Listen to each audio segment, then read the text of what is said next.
Melody ప్రధాని Modi Italy పర్యటన వేళ ట్రెండింగ్ లో ఉన్న one and only hash tag ఇది. మోదీ మెలోనీ ఫ్రెండ్షిప్పే అందుకు కారణం. గతంలో ఒకే ఒక్క సెల్ఫీతో ఈ మెలోడీ హ్యాష్ ట్యాగ్ వైరల్ అయ్యింది. తాజాగా సెల్ఫీతో పాటు ఇద్దరు ప్రధానులు ఇచ్చిపుచ్చుకున్న బహుమతులు కూడా నెట్టింట ట్రెండ్ సెట్ చేశాయి. మెలోనీకి మోదీ ఇచ్చిన చాక్లెట్ గిఫ్ట్ స్టాక్ మార్కెట్ ని షేక్ చేస్తే, రోమ్లో వేసిన కాశీ పెయింటింగ్ మోదీ హార్ట్ ను టచ్ చేసింది. నెక్స్ట్ లెవెల్ కు చేరింది నేతల మధ్య స్నేహమే కాదు, దేశాల మధ్య దౌత్య బంధం కూడా. భారత్ ఇటలీ మధ్య దోస్తీ ప్రత్యేక వ్యూహాత్మక భాగస్వామ్యం స్థాయికి చేరింది. ఇంతకు మోదీ ఇటలీ పర్యటనలో అసలేం జరిగింది? భారత్ ఇటలీ మధ్య ప్రత్యేక వ్యూహాత్మక భాగస్వామ్యం ఎందుకంత కీలకం? ఇద్దరు నేతల మధ్య బాండింగ్ తో ప్రపంచానికి ఇచ్చిన మెసేజ్ ఏంటి? అన్నిటికీ మించి జార్జియా మెలోనీకి మోదీ చాక్లెట్లు గిఫ్ట్ ఇవ్వడాన్ని రాహుల్ ఎందుకు విమర్శిస్తున్నారు? Let's watch. మళ్ళీ ట్రెండింగ్ లో మెలోనీకి మోదీ చాక్లెట్ గిఫ్ట్. ప్రత్యేక వ్యూహాత్మక భాగస్వామ్యం స్థాయికి స్నేహబంధం. ఇండియా ఇటలీ మధ్య ఫైనల్ అయిన ఒప్పందాలేంటి? ప్రధాని మోదీకి బెస్ట్ ఫ్రెండ్ ఎవరు? ఈ ప్రశ్న ఎవరిని అడిగినా రష్యా అధ్యక్షుడు పుతినే చెబుతారు. ఆ తర్వాత నెతన్యాహు, మాక్రాన్ వంటి ఇతర నేతల పేర్లు గుర్తొస్తాయి. కానీ మోదీకి మరో బెస్ట్ ఫ్రెండ్ కూడా ఉన్నారు. ఆమె పేరు జార్జియా మెలోనీ. ఇద్దరు నేతలు ఏ వేదికపై కనిపించినా ఓ సంచలనమే. ఎందుకంటే మోదీ మెలోనీ స్నేహం దౌత్య సంబంధాల వరకు పరిమితం కాదు. ఇద్దరు ఫ్రెండ్స్ ఎక్కడైనా కలిస్తే ఎంతో జోవియల్ గా ఉంటారో అలా ఉంటారు ఈ ఇద్దరు నేతలు. ముఖ్యంగా మెలోనీ ప్రపంచంలో ఏ నేతకి ఇవ్వని ప్రాధాన్యత మోదీకి ఇస్తారు. గతంలో అలా తీసుకున్న సెల్ఫీని గ్లోబల్ పాలిటిక్స్ లో ఓ రేంజ్ లో ట్రెండ్ అయింది. మెలోడీ పేరుతో సోషల్ మీడియాలో విపరీతంగా వైరల్ అయింది. అలాంటిది స్వయంగా మోదీ ఇటలీ పర్యటనకు వెళితే పరిస్థితి ఎలా ఉంటుందో ప్రత్యేకించి చెప్పాల్సిన అవసరం లేదు. ఊహించినట్టే మరోసారి మెలోడీ హ్యాష్ ట్యాగ్ ట్రెండింగ్ లోకి వచ్చేసింది. దానికి కారణం మెలోనీకి మోదీ ఇచ్చిన బహుమానమే. Very, very good toffee.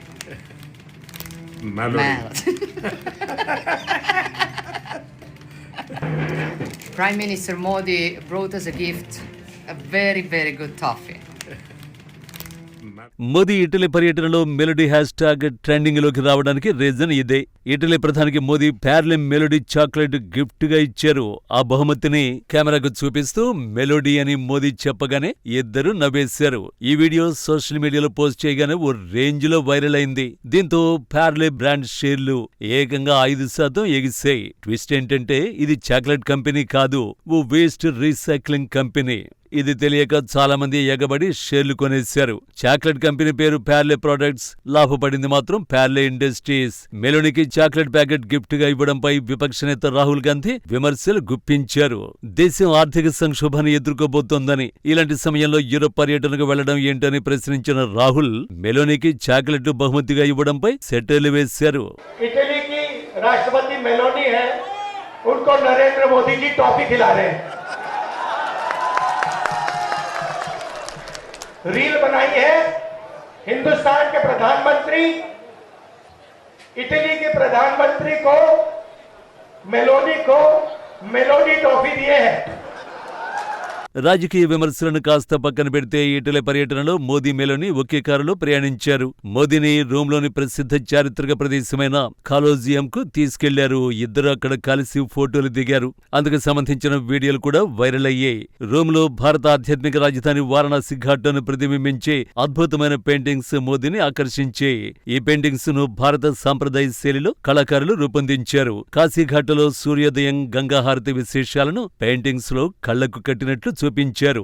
విదేశీయుడైన భారత సనాతన సంస్కృతిని గుండెలో దాచుకుని క్యాన్వాస్ పై దాన్ని ఆవిష్కరించిన విధానంపై మోదీ హర్షం వ్యక్తం చేశారు. ఇక ప్రధాని మోదీ రాక సందర్భంగా మెలోనీ సోషల్ మీడియా వేదికగా స్పందిస్తూ welcome to Rome my friend అంటూ ఆత్మీయ పోస్టు పెట్టారు. ఈ పర్యటన సందర్భంగా ఇద్దరు నేతలు కలిసి పత్రికల్లో ఒక ఉమ్మడి వ్యాసాన్ని రాశారు. అందులో భారత్ ఇటలీ బంధాన్ని ప్రత్యేక వ్యూహాత్మక భాగస్వామ్యంగా అభివర్ణించారు. నెక్స్ట్ లెవెల్ కు చేరింది నేతల మధ్య స్నేహమే కాదు, దేశాల మధ్య దౌత్య బంధం కూడా. రక్షణ, సాంకేతికత, వాణిజ్య రంగాల్లో సహకారాన్ని పెంచుకోవడమే ధ్యేయంగా ఈ పర్యటనలో ఇరు దేశాలు 2025-2029 జాయింట్ స్ట్రాటజిక్ యాక్షన్ ప్లాన్ పురోగతిని సమీక్షించాయి. అనేక కీలక రంగాల్లో ఒప్పందాలు కుదిరాయి. భారత్, ఇటలీ మధ్య ప్రస్తుతం ఉన్న ద్వైపాక్షిక వాణిజ్యాన్ని 2029 నాటికి 20 బిలియన్ యూరోలకు అంటే 2.14 లక్షల కోట్లకు పెంచాలని ఇరు దేశాలు లక్ష్యంగా పెట్టుకున్నాయి. భారతీయ స్వేచ్ఛ వాణిజ్య ఒప్పందం దీనికి మరింత ఊతం ఇవ్వనుంది. అలాగే ఇటలీకి చెందిన పారిశ్రామిక నైపుణ్యం, డిజైనింగ్ రంగాన్ని భారత్కు చెందిన ఇంజనీరింగ్ ప్రతిభ, స్టార్టప్ ఎకోసిస్టంతో 2 లక్షలకు పైగా స్టార్టప్లు అనుసంధానించనున్నట్లు చెప్పారు. అత్యాధునిక రక్షణ సంపత్తి తయారీ, స్థానిక కంప్యూటింగ్, సెమీకండక్టర్లు, కీలక ఖనిజాల సరఫరాలో పరస్పర సహకారానికి అంగీకారం కుదిరింది. సముద్ర రవాణా, వ్యవసాయం, ఉన్నత విద్య, గ్రీన్ ఎనర్జీ ట్రాన్సిషన్, ఆర్థిక నేరాల్ని అరికట్టడంపై కూడా ఒప్పందాలు జరిగాయి.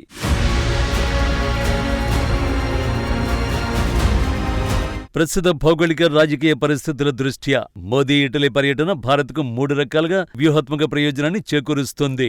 ఈ పర్యటనలో ప్రధాని మోదీ కీలక వ్యాఖ్యలు చేశారు. హిందూ మహాసముద్రం, మధ్యధరా సముద్రం ఇప్పుడు వేరువేరు కావు, అవి ఒకదానితో ఒకటి ముడిపడి ఉన్న ఇండో మెడిటరేనియన్ ప్రాంతం అన్నారు. Bharat, Middle East, Europe economic కారిడార్లో పురోగతికి ఇటలీ మద్దతు భారత్కు అత్యవసరం. Dragon country Belt and Road ప్రాజెక్టుకు ప్రత్యామ్నాయంగా భావిస్తున్న ఈ ప్రాజెక్టుని వేగవంతం చేయడానికి తాజా చర్చలు దోహదపడ్డాయి. నిజానికి యూరప్ దేశాలు చైనాపై తాము ఆర్థికంగా ఆధారపడ్డాన్ని తగ్గించుకోవాలని చూస్తున్నాయి. ఈ తరుణంలో ఇటలీ వంటి పారిశ్రామిక అగ్రరాజ్యం భారత్ను నమ్మకమైన భాగస్వామిగా ఎంచుకోవడం విశేషం.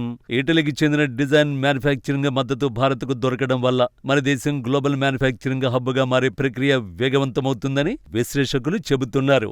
మరోవైపు ప్రపంచవ్యాప్తంగా ఉక్రెయిన్, మధ్యప్రాచ్య యుద్ధ సంక్షోభాల వల్ల ఇంధన సరఫరాకు ముప్పు పొంచి ఉన్న వేళ యూరోపియన్ యూనియన్లో కీలక దేశమైన ఇటలీతో రక్షణ, ఇంధన బంధాలు బలోపేతం కావడం భారత్కు రక్షణ పరంగానూ కలిసొస్తుంది. మొత్తంగా చూస్తే ప్రధాని మోదీ ఇటలీ పర్యటన కేవలం ఒక ద్వైపాక్షిక భేటీ మాత్రమే కాదు, ఇది భారత్ను యూరప్తో అనుసంధానించే ఒక బలమైన వ్యూహాత్మక వారధి. మోదీ, మెలోనీల సంయుక్త నాయకత్వంలో ఘనమైన గతం ఉన్న 2 నాగరికతలు బలమైన భవిష్యత్తు వైపు అడుగులు వేస్తున్నాయని ఈ పర్యటన స్పష్టం చేస్తోంది. జస్ట్ ఓ సెల్ఫీతో మొదలైన మెలోడీ ఇప్పుడు 2 దేశాల వ్యూహాత్మక భాగస్వామ్యానికి ప్రతీకగా మారింది.